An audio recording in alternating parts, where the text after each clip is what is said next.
दरअसल दिन में 2 बार तो माँ से बात हो जाती थी मेरी, लेकिन आज शाम को फर्स्ट टाइम ऐसा हुआ कि माँ फ़ोन उठा ही नहीं रही थी। मैं हैरान थी। उसके बाद मैंने 1 घंटे के अंदर 3-4 बार माँ का नंबर फिर से ट्राई किया। फिर मुझे लगा कि यहाँ आके देखती हूँ, तो मैं मेरे बेटे सौरभ को लेकर सीधे यहाँ पहुँची। माँ के घर की एक एक्स्ट्रा चाबी मेरे पास होती है। मैं दरवाज़ा खोलकर अंदर आई। माँ! मैंने फटाफट मेरे बड़े भाई प्रवीण को फ़ोन किया।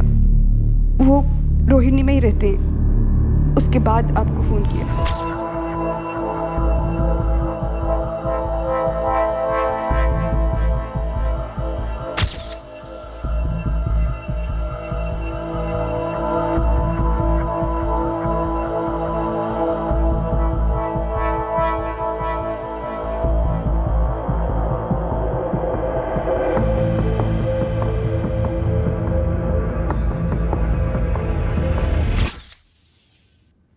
पाँच साल पहले हमारे पापा गुजर गए।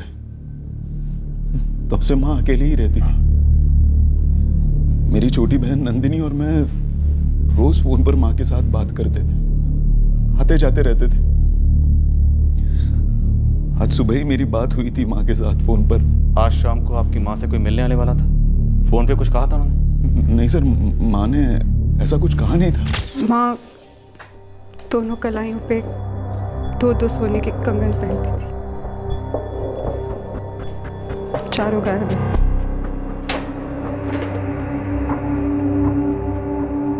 नहीं, ऐसा लग नहीं रहा कि कुछ लूटा है। यहाँ कोई गहने या कैश नहीं रखती थी वो? कुछ कैश पर्स में रखती थी खर्चे के लिए। वो है, चुराए नहीं गए। कल शाम के बाद आज सवेरे मैं माँ को कॉल करने ही वाली थी। रोज ही करती थी मैं, लेकिन हाँ सारे कामों में रह गया। मुझे सच में कोई आइडिया नहीं है मैडम कि आज माँ से मिलने कोई आने वाला था या नहीं। जी सर, मैं तो घर पर ही थी, पर ऐसा ध्यान ही नहीं गया कि उनके घर पे कोई आया या गया होगा। और कविता जी चिल्लाई भी होगी तो शायद बाकी आवाज़ों के बीच हमें सुनाई नहीं दी होगी। दिल्ली में ऐसा कोई दोस्त या रिश्तेदार जिसका यहाँ आना जाना हो? नहीं सर, ऐसा तो कोई रिश्तेदार नहीं। समझ में नहीं आ रहा कि कौन है जो आकर माँ के साथ। ये इधर एंट्री की है, flat number 301 A wing. Vijender Singh +1 2 लोग आए थे। आए होंगे, मतलब आए हैं। 2:45 पर। जी हाँ सर, सोसाइटी मैनेजर से बात हुई है। वो बता रहे हैं कि एंट्रेंस का सीसीटीवी चालू है, पर लॉबी का कैमरा काम नहीं कर रहा।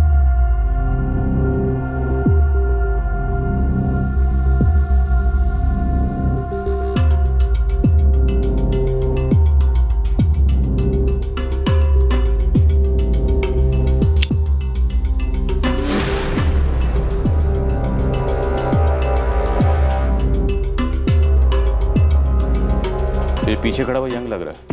हाँ, पर दोनों के चेहरे तो ढके हुए हैं। इन्हें मालूम था कि सोसाइटी में सीसीटीवी लगा हुआ, इसलिए आते और जाते वक्त दोनों वक्त चेहरे ढक रहे हैं। तस्वीर को ध्यान से देखिए। कुछ अंदाजा हो रहा है आप लोगों को कि ये दोनों कौन हो सकते हैं? समझ नहीं आ रहा है कि ये दोनों कौन हैं। मुझे भी नहीं। नंदिनी? जान पहचान वाले ही हैं, क्योंकि डोरबेल बजाकर घर में दाखिल हुए। आपकी माँ ने इनके लिए चाय बनाई, घर में 2 चाय के कप मिले, किचन में बर्तन में दूध मिला और छन्नी में चाय की पत्तियां मिली। Ambe general store. आप कौन बोल रहे हैं? जी मैं मालिक किशन गुप्ता। आप? द्वारका पुलिस स्टेशन से एसआई आरती बात कर रहे हो। जी मैडम, क्या बात है? रंजना टावर्स की कविता आचार्य का कल तुम्हें फोन आया था दोपहर 2:55 पे। कैसे जानते हो उन्हें? सुना मैंने, क्या हुआ? दंग रह गया हूँ। मेरी रेगुलर ग्राहक थी। क्यों फोन किया था उन्होंने? दूध मंगाया था मैडम। किशन, आधा लीटर दूध भेज जल्दी। जी कविता जी, अभी भेज रहा हूँ। तुम खुद गए थे देने? जी नहीं, मेरी बेटी रोशनी को भेजा था। ये दोनों 2:45 पे सोसाइटी में दाखिल हुए और 3:55 पे वहां से निकले। मतलब 1 घंटा 10 मिनट तक ये उसी फ्लैट में थे आपकी माँ के साथ। फिर उसी दौरान 3:10 पर दूध आया। फिर चाय बनाएगी, चाय बनने में 10 मिनट लगे होंगे। जो 2 कप मिले हैं उनमें आधी चाय बची हुई थी। मतलब चाय के बीच में ही इन लोगों ने कविता जी का कत्ल कर दिया। इसमें कोई दो राय नहीं कि ये दोनों जान पहचान की, लेकिन सिर्फ कविता जी के हाथ के कंगन चुराए गए, बाकी किसी सामान को छुआ तक नहीं। कौन हो सकते हैं ये? प्रीति शर्मा, कहाँ रहती हो तुम? मैं नोएडा में रहती हूँ सर, लेकिन क्या मैं पूछ सकती हूँ कि आपको मेरा नंबर कहाँ से मिला और आप मुझसे इतने सारे सवाल क्यों पूछ रहे हैं? मैं तो कल द्वारका में थी ही नहीं सर, द्वारका में तो मेरा आना जाना ही नहीं है। कविता आचार्य, उनका लड़का प्रवीण आचार्य बेटी नंदिनी माने, नंदिनी का बेटा सौरभ माने, या प्रवीण आचार्य का बेटा अंकित आचार्य, इनमें से किसी को भी जानती हो तुम? किसी को भी नहीं सर। आप बताएंगे कि बात क्या है? आप मुझे डरा रहे हैं सर। देखो रोशनी, डरो मत, बस ठीक से याद करो और बताओ, जब तुम दूध देने गई थी कविता आचार्य के घर तो तुमने क्या देखा? कुछ नहीं देखा मैडम, मैंने बस डोरबेल बजाई, कविता आंटी ने दरवाज़ा खोला और मैंने उन्हें दूध का पैकेट दे दिया। अंदर बैठे किसी आदमी को नहीं देखा?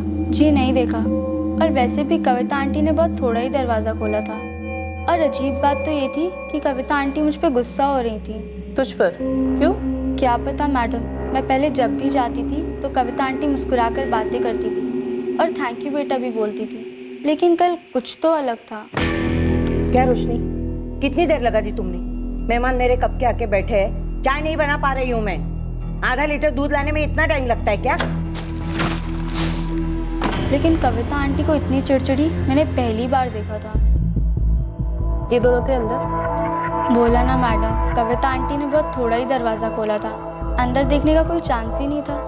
और वैसे भी मैं अंदर जाके देखती ही क्या बिना मतलब के। सब हो सकता है वो पहले भी आए होंगे, लेकिन मुझे याद नहीं है सर। मोहित कनौजिया, इन दोनों ने झूठे नाम लिखे और ऐसे ही मनगढ़ंत कोई फ़ोन नंबर भी लिख दिया। अब मुझे कैसे पता चलेगा सर? क्यों?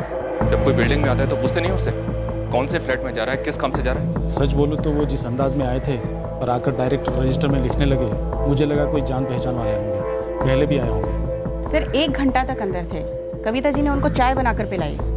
प्रवीण या नंदिनी को कुछ तो खबर होनी चाहिए कि वो कौन हो सकते थे। और सब जिस तरह से वो चल के आए, जैसे वो पेश आ रहे थे, शक करने जैसा कुछ लगा नहीं सब। जी नहीं, हमें नहीं लगता कि हमने इन्हें पहले कभी देखा है, लेकिन नाम नंबर गलत दिया है, मतलब गलत इरादे से तो आए थे ना? बिल्कुल सही पकड़ा, नाम विजेंद्र सिंह लिखा, लेकिन आचार्य परिवार ऐसे किसी भी आदमी को नहीं जानता। और वो नंबर भी किसी नोएडा की प्रीति शर्मा का निकला, जो इस परिवार को नहीं जानती। नहीं पापा, मैं किसी प्रीति शर्मा को नहीं जानता। वो कॉलेज में पढ़ती है अंकित, नोएडा में। पापा, मेरी नोएडा के कॉलेज में पढ़ने वाली लड़की से क्या जान पहचान होगी? नहीं मम्मी, हमारे ग्रुप में कोई प्रीति शर्मा नहीं है, पर अगर होती भी तो मैं थोड़ी ना ऐसा बोलता कि नानी घर पे अकेले जा के उसका मर्डर कर दे। इन्हें देखा है कभी? जानता है इन्हें? नहीं मम्मी, नहीं जानता। नहीं मैडम, मैं इन दोनों में से किसी को भी नहीं जानती हूँ। हो सकता है इन्होंने ऐसे कोई नंबर लिख दिया हो और निकला मेरा नंबर। आपके उन सर ने फोन किया था, तब भी मैंने उन्हें यही कहा था। देखिए मैम, मेरी बेटी को कोई फंसा रहा है। प्रीति जो कह रही है कि ऐसे ही लिख दिया होगा, हो सकता है ये बात सच हो, लेकिन एक बात बताओ प्रीति, तुम्हें कोई किसी भी तरह से फंसाना चाहेगा? नो मैडम, मेरा तो किसी के साथ कोई पंगा ही नहीं है। कॉलेज जाती हूँ, घर आती हूँ, बस। किसी दूसरे कॉलेज में या ऑनलाइन ग्रुप में सौरभ माने या अंकित आचार्य नाम के बंदे से कांटेक्ट में आई हो? मैं आपकी कलीग को पहले ही बता चुकी हूँ कि मैं नहीं जानती हूँ मैम।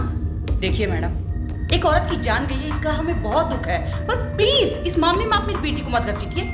सिर्फ क्लाइसिस होने के कंगन चुराए गए, चोरी वाले एंगल की तरफ गुमराह करने की कोशिश की गई। ये 73 साल की थी, किसी पहचान वाले ने घर के अंदर आकर ऐसे मार दिया। घर ही के अंदर की कोई अतीत की बात हो सकती है। सर जी, जिस तरह से दोनों ने एंट्री ली थी, उस रास्ते पर मेरे बंदे सीसीटीवी खंगाल हैं। सोसाइटी के लोगों से बात कर, बताकर कविता जी की लाइफ क्या थी, उनकी दिनचर्या क्या थी, क्योंकि ये मर्डर सीधा सीधा कोई पर्सनल एंगल वाला मर्डर ही लग रहा है। सर जी समझ गए, अभी लगा देता हूँ। अच्छा, इससे पहले भी अगर तुम्हारी माँ फोन नहीं उठाती थी तो भी तुम यूं ही जाती थी सौरभ के साथ उन्हें चेक करने के लिए? हाँ जाती, लेकिन वैसे माँ हमेशा ही फोन उठा लेती थी। 1 घंटा भर रिंग जारी थी और माँ फोन उठा नहीं रही थी। सौरभ ने भी ट्राई किया, फिर हम दोनों ने सोचा चलो देख ही आते हैं। पति कहाँ है तुम्हारे? 6 महीने से अशोक रायपुर में है, ट्रांसफर वहीं हुआ है उनका, आज शाम को आ रहे हैं। अच्छा, प्रवीण और तुम 2 ही भाई बहन हो, कोई और नहीं? जी नहीं। कविता जी प्रवीण के साथ क्यों नहीं रहती थी, या प्रवीण उनके साथ? सर, प्रवीण आचार्य हमारे यहाँ पे 9 साल से सीनियर अकाउंटेंट रहा है। ये प्रवीण आचार्य 10 जुलाई को ऑफिस में आया था? सर, आप यही पता करना चाहते हैं ना कि उसकी माँ के मर्डर के वक्त वो कहाँ था? ऑफिस में था या नहीं? बिल्कुल था। दरअसल हमारे सामने ही उसकी सिस्टर का फोन आया था। खबर सुनने के बाद उसकी हालत बहुत ही बुरी हो गई। ये जो हालत खराब हुई थी उसकी, ये वाकई में हुई थी या दिखावा था? उसकी माँ का कत्ल हुआ था। नाटक क्यों करेगा? माँ के साथ क्यों नहीं रहते थे? पहले रहता था।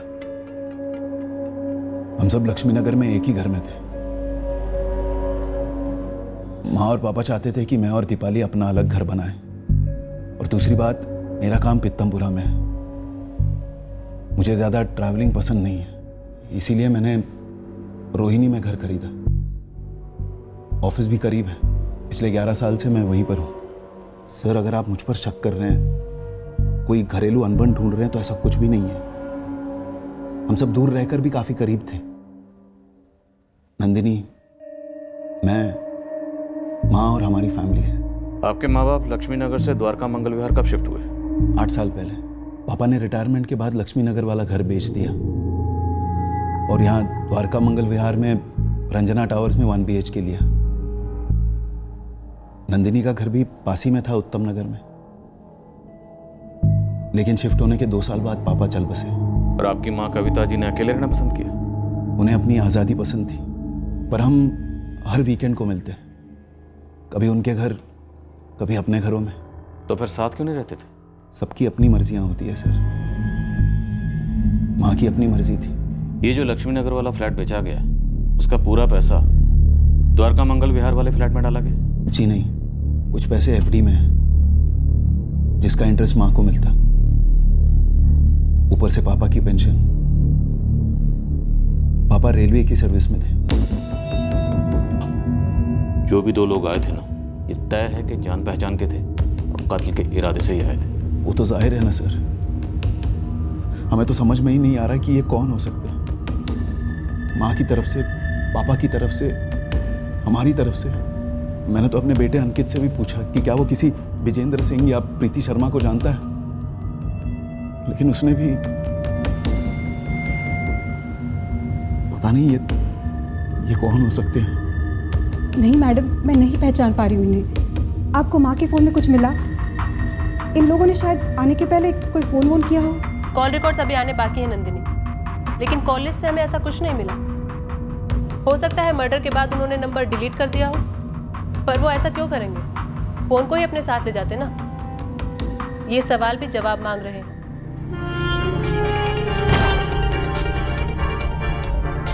कविता आचार्य की फैमिली और सोसाइटी वालों के अनुसार कविता अकेले रहना पसंद करती, अपने में रहती।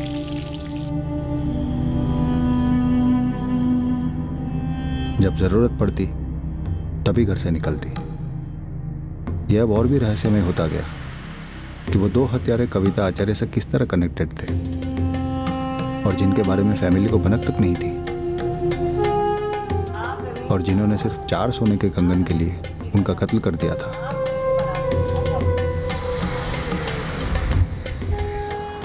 कविता की मीट सरिता जायसवाल से भी पूछताछ हुई। वही एक थी जो कविता के घर रोज आती जाती। मैडम, मैं इन्हें नहीं पहचान पा रही हूँ।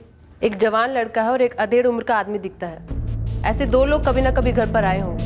मैडम, मैं सुबह 8 बजे आती और 9:30 बजे तक सारा काम निपटा कर दूसरे घर चली जाती। ऐसे 2 लोगों को मैंने कभी नहीं देखा। नंदिनी और प्रवीण को जानती हो? नंदिनी दीदी से कुछ बार मिली हूँ और प्रवीण साहब से 1 आध बार। क्या कविता जी ने कभी बातों बातों में तुमसे कभी किसी घरेलू अनबन का जिक्र किया था? बच्चों के साथ कोई नाराजगी या झगड़ा, ऐसा कुछ भी कहा कभी? कभी फोन पर बात करते हुए सुना हो या कभी चिड़चिड़ी हो रही हो? नहीं मैडम, मैं पिछले 2 साल से वहाँ काम कर रही थी। सुनकर बहुत बुरा लग रहा है। ऐसे कैसे किसी ने उन्हें मार दिया, वो भी 2 जोड़ी कंगन के लिए। लॉबी वाला CCTV 2 महीने से खराब पड़ा है और बिल्डिंग एंट्रेंस वाले CCTV से सिर्फ 1 महीने का फुटेज मिला है, जिसमें दोनों कभी दिखे ही नहीं। नंदिनी ने अलमारियों के लॉकर स्टिक से चेक की, पक्का कुछ और चोरी नहीं हुआ? कह तो रही है नहीं सर। वैसे कविता जी का मोबाइल और पर्स दोनों ज्यों के त्यों मिले। हाँ गुरु बोल। रंजना टावर के बगल में एक दुकान की CCTV से कुछ मिला है। दोनों है? जी सर, टैक्सी में आए थे।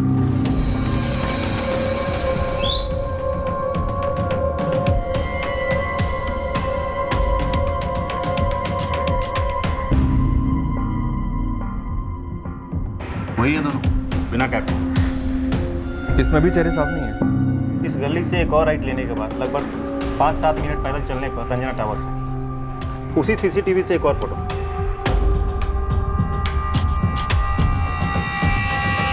सर इसमें भी चेहरे छुपाए हुए हैं। शायद टैक्सी रोकते वक्त नजर पड़ी होगी सीसीटीवी पर, और सोसाइटी की सीसीटीवी के बारे में पहले ही जानते होंगे। मतलब कविता आचार्य घर पे पहले भी आए होंगे। लेकिन सर जी, टैक्सी का नंबर साफ साफ दिखाई दे रहा है। मेरे बंदे टैक्सी वाले को ढूंढ रहे, शायद वो बता सके कि कहाँ से उठाई थी सवारी इन दोनों की। जैसे कुछ खबर मिलती है फौरन इत्तला दो। दीपक, जब तक कि टैक्सी वाला हाथ लगता है, तुम प्रवीण के बेटे अंकित और नंदिनी के बेटे सौरभ, दोनों पर नजर रखो। इन दोनों कातिलों में से ये लड़का जवान लगता है इसके। ये कंगन चोरी वाला एंगल मुझे शुरू से अटपटा लग रहा। ये दोनों उस घर पर तकरीबन 1 घंटा 10 मिनट तक थे, फिर भी सिर्फ कंगन चुराए और कुछ भी नहीं। सर इस लड़के के साथ जो आदमी था वो हो सकता है ये कविता आचार्य उस लड़के को जानती हो और वह लड़का उस आदमी को अपने साथ लेकर आया हो।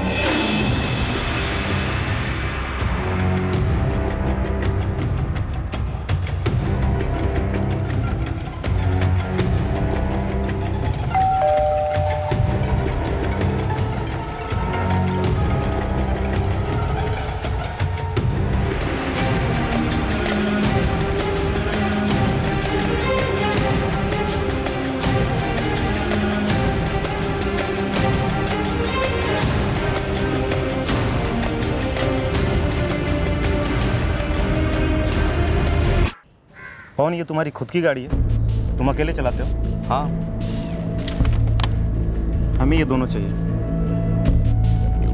ये दोनों तो द्वारका मंगल विहार की सवारी थी। बिल्कुल सही। रंजना टावर्स की बाजू वाली गली में 10 जुलाई दोपहर 2:35 को तुमने इन्हें छोड़ा था। उठाया कहाँ से था? नवादा मेट्रो स्टेशन से। पक्का वहीं से? हाँ, दोपहर के समय मैं नवादा मेट्रो स्टेशन पर गाड़ी लगाता हूँ।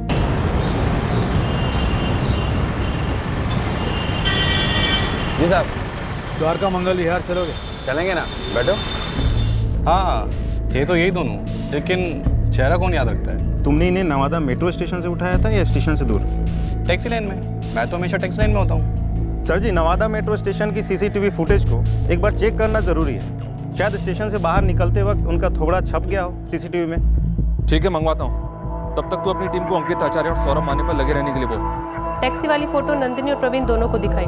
सस्पेक्ट्स ने टोपी भी नहीं पहनी थी, लेकिन दोनों नहीं पहचान पाए। पहचान नहीं पाए या पहचानना चाहते ही नहीं?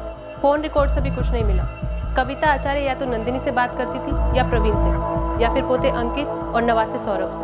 तो इन दोनों के फ़ोन नंबर्स फैमिली के किसी और के फ़ोन में होंगे? नहीं सर, प्रवीण और नंदिनी के फ़ोन रिकॉर्ड से कुछ भी सस्पिशियस नहीं मिला, ना ही अंकित और सौरभ के फ़ोन रिकॉर्ड से। तो फिर इस कत्ल का मकसद क्या हो सकता है? ये कत्ल सिर्फ 2 जोड़ी सोने के कंगन के लिए तो नहीं हुआ, और क्या एंगल हो सकता है? सर ये आचार्य फैमिली पहले लक्ष्मी नगर में रहती थी, शायद वहाँ कुछ हुआ हो और ये दोनों भाई बहन हमसे छुपा रहे हो, या फिर कुछ ऐसा जो इनसे छूट गया हो। हमारे लक्ष्मी नगर वाले घर का एड्रेस? आप लोग पहले लक्ष्मी नगर में ही रहते थे ना? जी हाँ, लेकिन वो घर तो 8 साल पहले ही बेच दिया था। कोई बात नहीं, आप एड्रेस दीजिए प्लीज।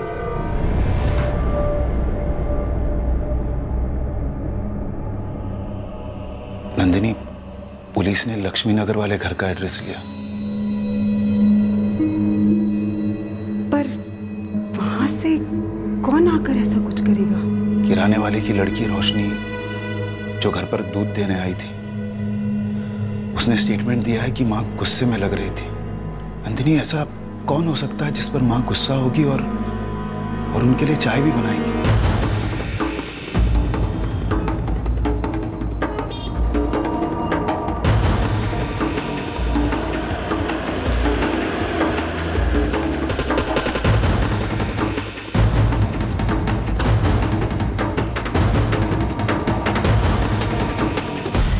कल हम अंतिम संस्कार में गए हुए थे। बहुत ही दुख हुआ मैडम। अभी यकीन नहीं हो रहा है कि कविता जी के साथ ये सब कुछ हो गया। हमें बताया गया जब आचार्य परिवार यहाँ रहता था तो गणेश जी आप और दिव्या जी आप दोनों उनके काफी करीब थे। सालों की दोस्ती थी, एक परिवार जैसे। जब वो लोग यहाँ से अपना घर बेच कर गए थे तो बहुत तकलीफ हुई थी हम लोगों को। बहुत ही अच्छे लोग थे, मुकेश जी और कविता जी, ये किससे किया है मैडम? इन्होंने।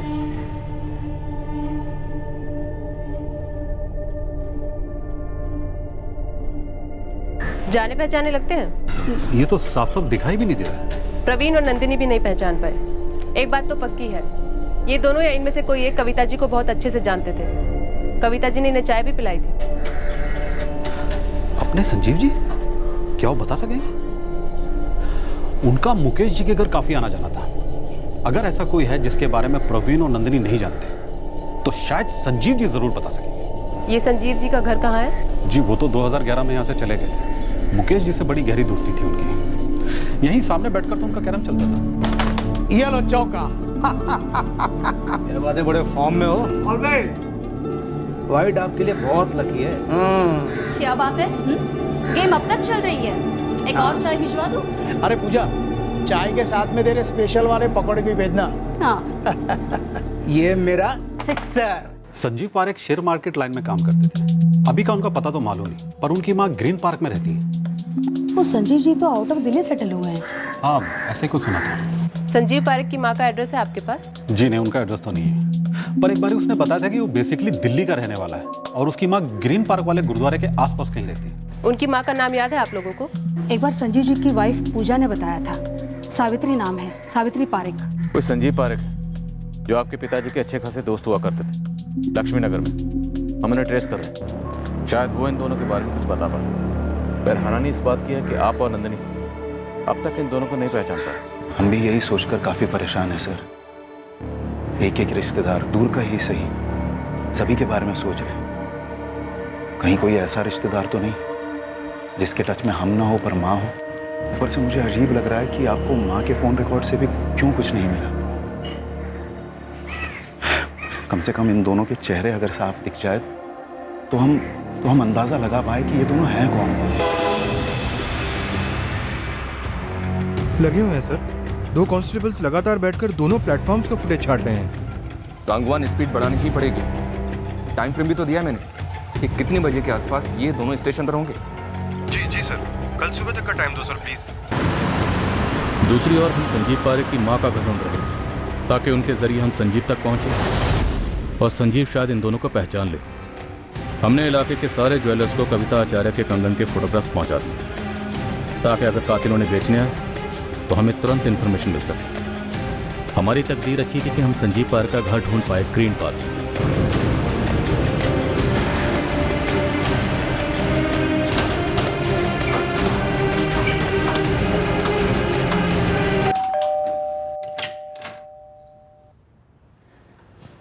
जी सावित्री पारेख।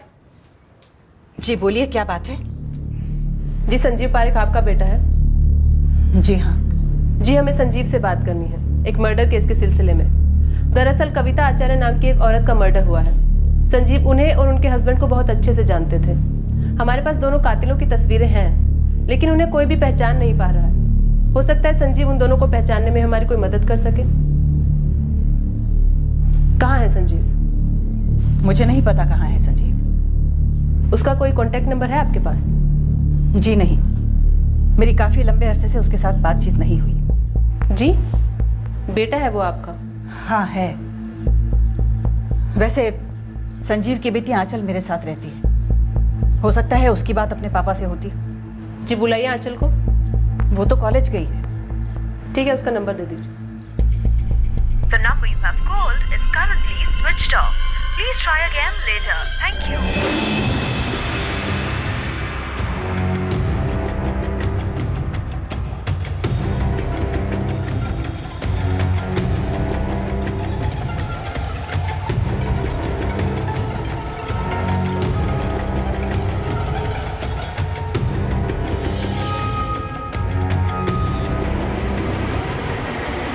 हमने कविता आचार्य के पोते अंकित आचार्य और नाती सौरभ माने पर कड़ी नजर रखी। कत्ल के दिन 10 जुलाई को वो दोनों कहाँ थे, क्या कर रहे थे, हर एक डिटेल निकाली, पर हमें अब तक उन दोनों के खिलाफ कुछ भी नहीं मिला था। अब 2 बातें एक साथ होने वाली थी। एक, हाथ आने वाला था नवादा मेट्रो स्टेशन का सीसीटीवी कैमरा, जिससे हमें दोनों संदिग्ध के चेहरे साफ मिल गए। और दूसरी बात थी संजीव पारेख की मां सावित्री से मिलने वाली एक अजीब सी खबर। सावित्री जी, मैंने आंचल को फ़ोन किया था, उसका फ़ोन लगा ही नहीं। मैंने मैसेज भी ड्रॉप किया, लेकिन अभी तक कोई जवाब नहीं आया है। अरे मैडम, मैं तो खुद ही आंचल को लेके परेशान हूँ। वो ना तो कॉलेज से घर लौटी है और नहीं उसका फ़ोन लग रहा है। मैंने उसकी सहेलियों से बात की तो उन्होंने कहा कि वो कॉलेज के बाद तुरंत निकल गई थी और सबको लगा कि वो रोज की तरह घर गई होगी, पर नहीं। मैंने अपने छोटे बेटे राजीव से भी बात की, लेकिन वो कहीं नहीं है।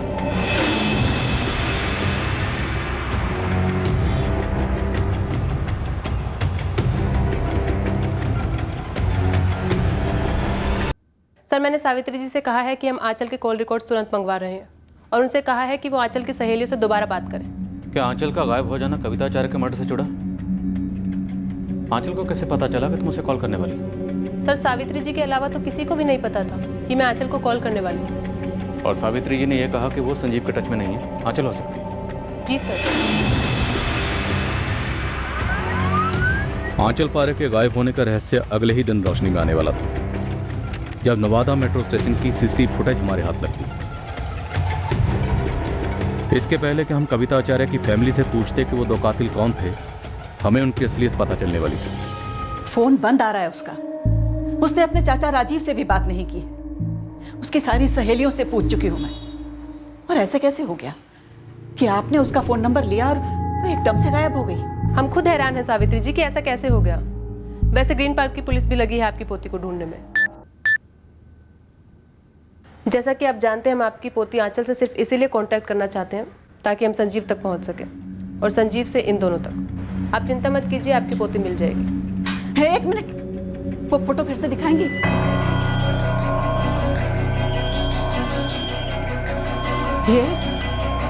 ये तो मेरा बेटा संजीव है और साथ में मेरा पोता समीर, आंचल का छोटा भाई।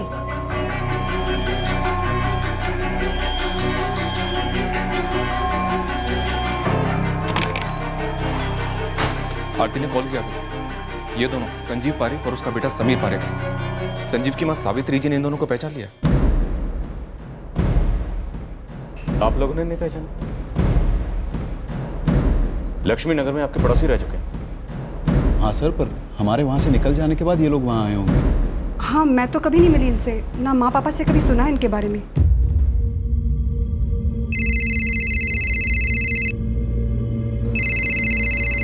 सावित्री जी, आपका फोन।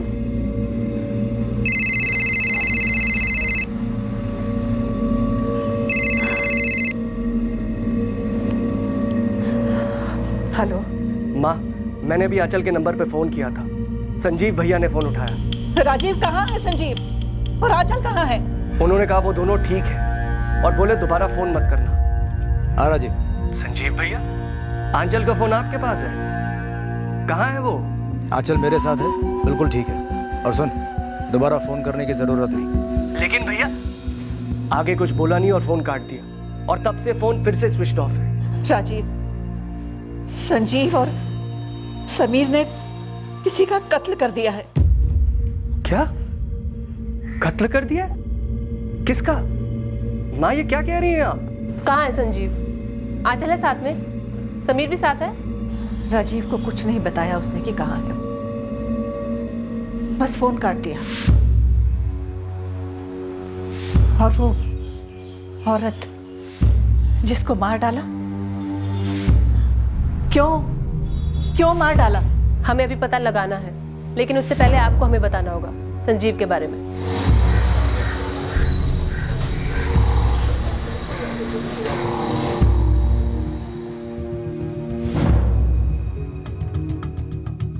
गणेश भाई, ये संजीव पारेख और उसके बेटे ने माँ को क्यों मार डाला होगा? मुझे नहीं पता प्रवीण। ये संजीव तो काफी करीब था तुम्हारे मम्मी पापा के। उसकी कविता जी के साथ ऐसी क्या दुश्मनी हो गई? नवादा मेट्रो स्टेशन से बाहर आए और फिर टैक्सी लेकर द्वारका मंगल विहार तक आए और कविता जी की सोसाइटी से कुछ दूरी पर उतर गए और फिर चेहरा छुपाकर सोसाइटी के रजिस्टर में फर्जी नाम और फर्जी नंबर लिखकर फ्लैट तक पहुंचे। फिर वही कर गए जो करने आए थे, कविता आचार्य का कत्ल। मुझे कोई कारण नहीं दिख रहा सर, इतनी अच्छी दोस्ती थी। संजीव की बेटी आंचल भी गायब हुई कल और अब वो संजीव के ही साथ है। गणेश भाई, इस संजीव पारेख का माँ पापा से कोई झगड़ा हुआ था क्या?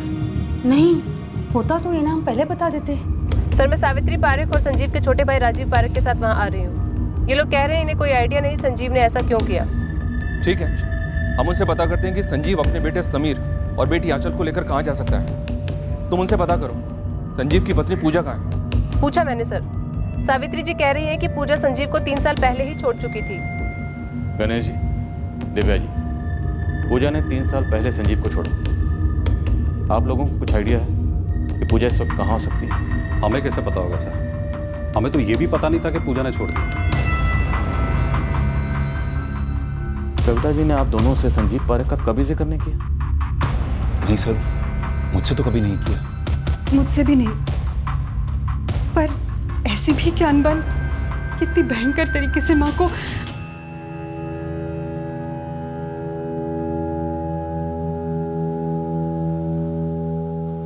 संजीव अपने बच्चों के साथ कहाँ जा सकता है? इससे पहले कहाँ था वो? सर एक्चुअली हमें संजीव भैया के बारे में कभी भी कुछ भी पता नहीं रहता है।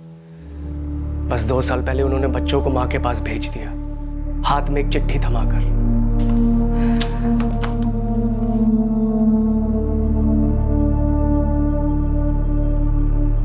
मैं शहर के बाहर जा रहा हूँ। माँ, तुम समीर और आंचल की देखभाल करना। मुझे मालूम है आप मुझसे नाराज हो, लेकिन बच्चे मासूम हैं। आपके पोता और पोती हैं, उनके साथ उनके मार्कशीट्स भी हैं। अगर राजीव और आप उनको आगे कॉलेज पढ़ाओगे तो उनके लिए अच्छा होगा।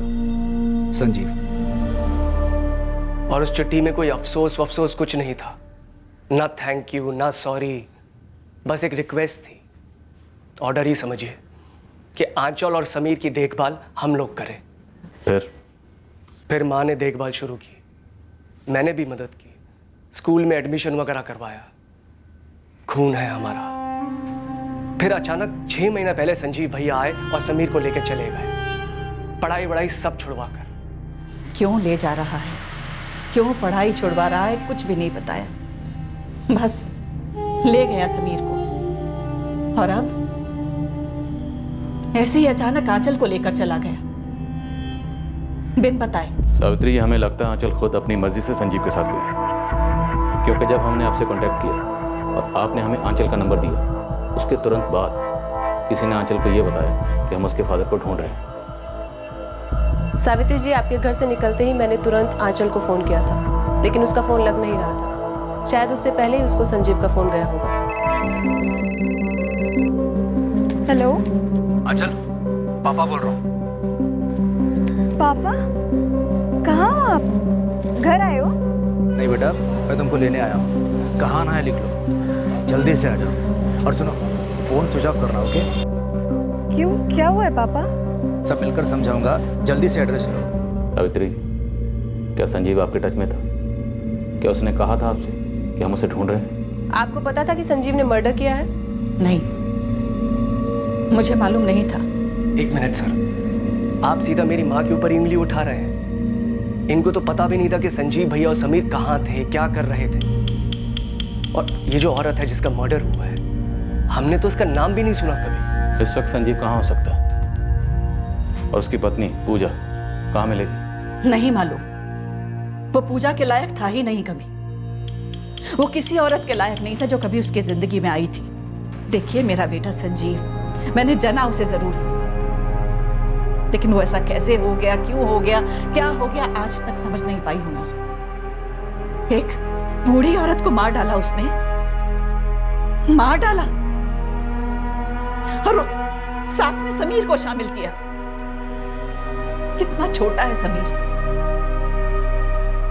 मैं मां होते हुए भी अपने बेटे संजीव को आज तक नहीं समझ पाई कि किस मिट्टी का बना हुआ है वो। संजीव पारेख चिकनी चुपड़ी बातें करता। वो अपने रुतबे से लोगों का विश्वास और दिल जीत लेता, उन पर पकड़ जमा लेता और अपनी बातों के लपेटे में लेकर उसके शेयर बाजार के इन्वेस्टमेंट्स के लिए उनसे पैसे निकलवाता, फिर उन्हें ठगता, उनके साथ फ्रॉड करता और फिर नए शिकार की तलाश करता।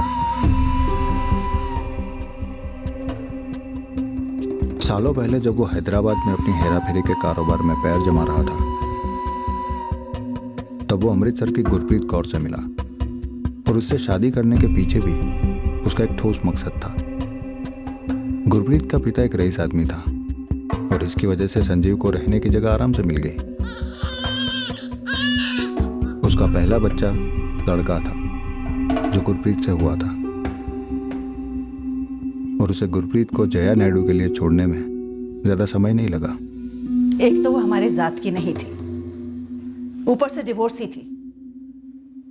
पति छोड़ा था उसने अपना, घर तोड़ा था अपना संजीव के लिए। मुझे वो शादी कभी मंजूर नहीं थी। और संजीव, वो तो कितने ही दिनों से हमसे दूर था, कभी फोन तक नहीं करता था हमें। और फिर एक दिन धमक गया अचानक। मैंने उन्हें घर में दाखिल नहीं होने दिया क्योंकि वो शादी मुझे कतई मंजूर नहीं थी। आंचल और समीर दोनों जया से हुए थे, लेकिन जब उसने संजीव को छोड़ा तो हमें पता भी नहीं चला। फिर उनकी लाइफ में पूजा आई।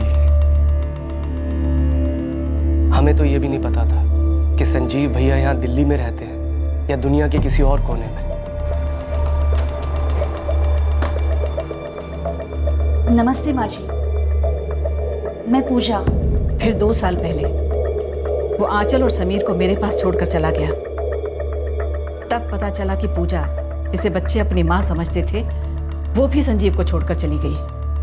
और संजीव की जिंदगी में एक नई लड़की आई, मानसी बनर्जी।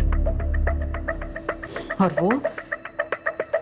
वो तो आंचल से उम्र में थोड़ी ही बड़ी थी। आंचल, समीर, मानसी से मिलो। हाय आंचल। हाय समीर। अब से ये हमारे साथ ही रहेगा।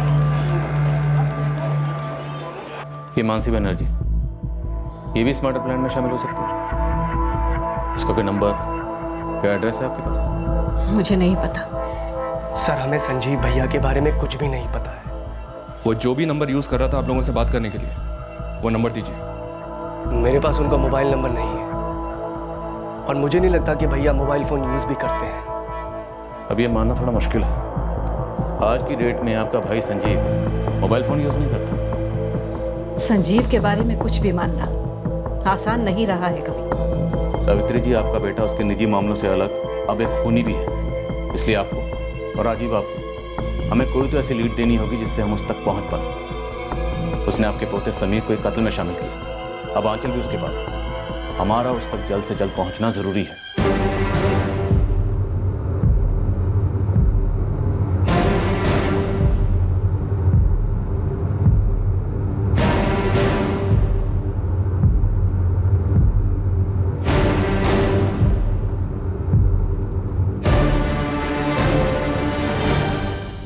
तुम्हारे पापा कहाँ हैं? मुझे नहीं पता, पर वो आएंगे मुझे लेने। उन्होंने कहा था सब लोग उनके पीछे पड़े हुए हैं। उन्होंने मुझे रुकने के लिए कहा था। मैं उनकी वेट करूंगा। वो आएंगे और मुझे अपने साथ ले जाएंगे। पापा। क्या आंचल भी तुम्हारे इस मर्डर प्लान में शामिल था? तुम लोगों ने कविता आचार्य का मर्डर क्यों किया? संजीव पारेख तक पहुंचना आसान नहीं होने वाला था, पर ना पहुंचने की कोई गुंजाइश ही नहीं थी। एक तो वो खूनी था, दूसरा हमें यह जानना था कि कविता आचार्य के कत्ल के पीछे उसका मकसद क्या था और उसने इस संगीन जुर्म में अपने बच्चों को क्यों शामिल किया। क्या वो वाकई में शामिल थे? अतीत का ऐसा क्या मसला था जिसके चलते ये कत्ल हुआ? संजीव पारेख की खोज और उसका नतीजा अब कल के एपिसोड में देखेंगे, इस केस के दूसरे और आखिरी भाग में। और इस खोज का नतीजा होगा एक चौंकाने वाली सच्चाई जो इस कत्ल की वजह बनी। जय हिंद।